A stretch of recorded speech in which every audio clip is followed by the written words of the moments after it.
Je vais maintenant appeler à cette tribune Monsieur Francis Grasse, je ne sais pas si on prononce Gras ou Grasse, Grasse, voilà, adjoint au maire de Toulouse, Culture et Mécénat, qui nous fait le plaisir et l'honneur d'être avec nous pour ouvrir cette manifestation.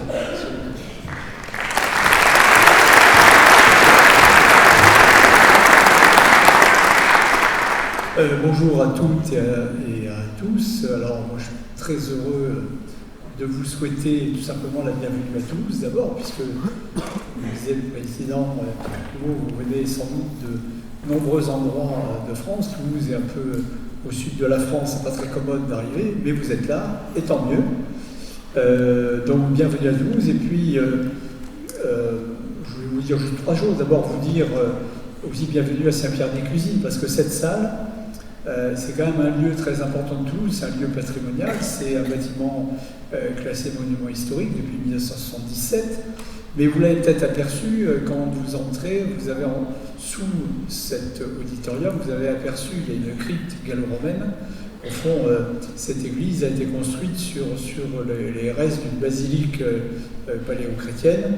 Après, je ne vais pas vous raconter l'histoire de l'église, parce que sinon vous n'auriez pas le temps de tenir le colloque. Et simplement, elle a eu beaucoup d'aventures, cette église. C'est ici que les comtes de Toulouse ont donné en 190, par là, c'est le moment où se crée le Capitoul. C'est le moment où on crée en fait la commune de Toulouse, et les comtes de Toulouse donnent à des gens élus, les capitouls, un droit de justice. Donc c'est un peu l'origine de la municipalité. C'est aussi à ce moment-là que le Capitole, vous êtes sans doute à la place du Capitole, a été commencé d'être construit. Et puis après, il y a Simon de Montfort qui a ici recueilli la reddition des Toulousains, parce que Toulouse, c'était pas la France à l'époque.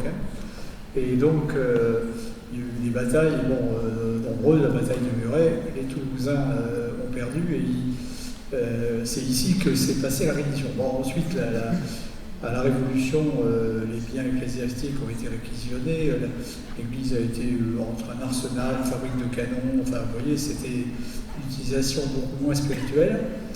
Et la mairie a repris la main au XXe siècle sur cet édifice.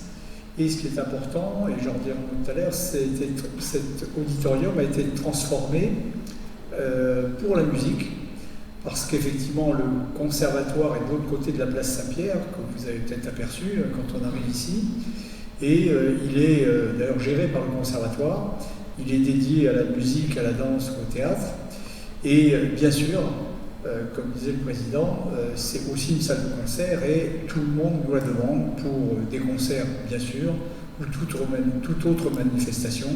C'est une salle en plein centre-ville, 400 places, c'est effectivement une salle extrêmement intéressante et prestigieuse.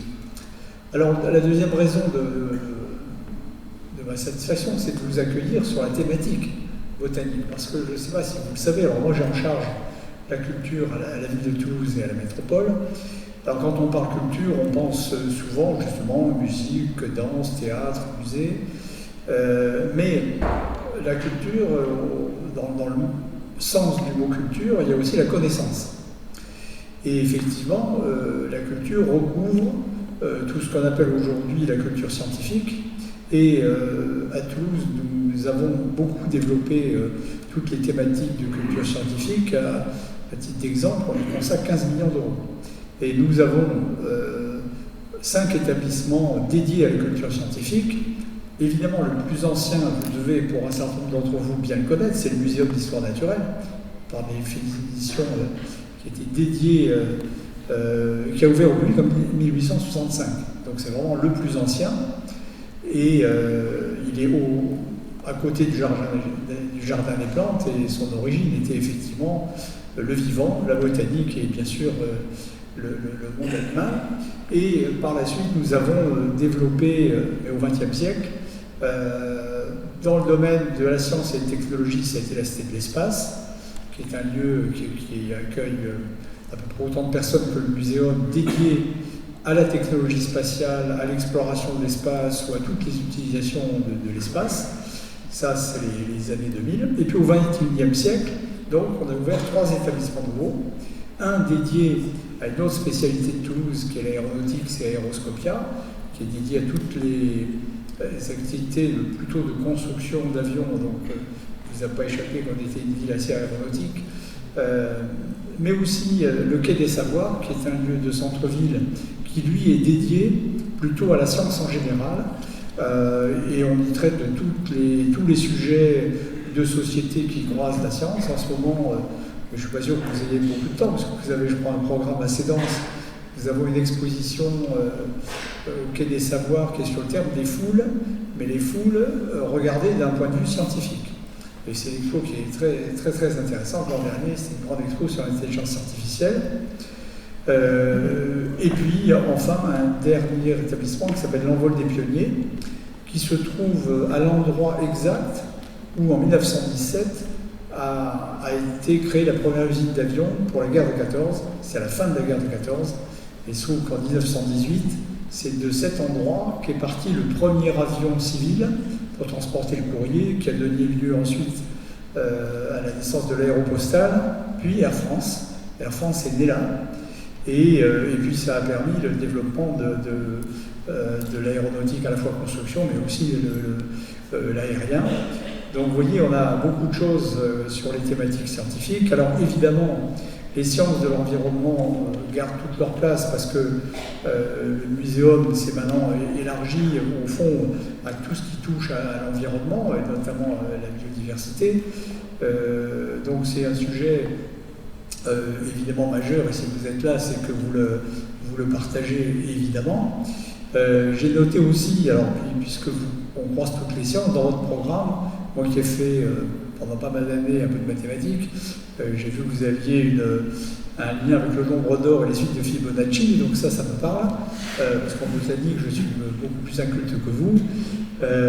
Voilà, alors donc effectivement, vous contribuez par votre colloque à l'animation de cette culture scientifique, parce que pour nous, c'est vraiment un point extrêmement important de politique culturelle, parce qu'il faut entretenir la connaissance, il faut défendre la science, parce qu'aujourd'hui, elle est assez malmenée. Donc voilà, vous y contribuez, et je sais que vous êtes à la fois ou des professionnels ou des amateurs, mais je ne dirais pas éclairés, des amateurs experts. Donc vraiment, c'est extrêmement intéressant que vous soyez là. Je terminerai juste sur un petit point. J'ai dit que c'était une salle de musique. C'est vrai que quand Dominique Baudis a fait la restauration de l'église, vous voyez, elle a été conçue vraiment pour la musique, elle a une acoustique très reconnue, et donc vous en profiterez aussi pendant votre colloque. Et ça me donne l'occasion de terminer par des remerciements. Alors je veux évidemment remercier et féliciter tous les acteurs de la préparation d'un tel colloque. On a vu tout à l'heure la liste longue de ceux qui ont participé à cette préparation, mais vous m'autoriserez un mot particulier pour Lionel Delassène, parce que c'est lui qui m'a sollicité il y a près de 2 ans, Lionel je crois, pour essayer à la fois de trouver la salle, de la réserver et puis d'en engager.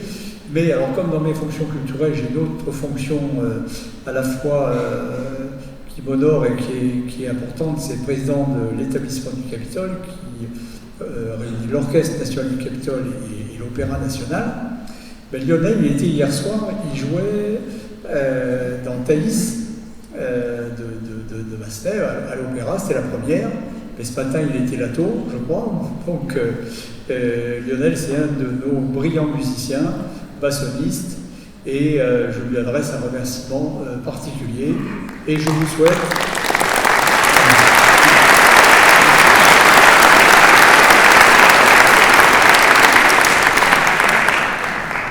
donc un beau colloque et une belle symphonie pastorale.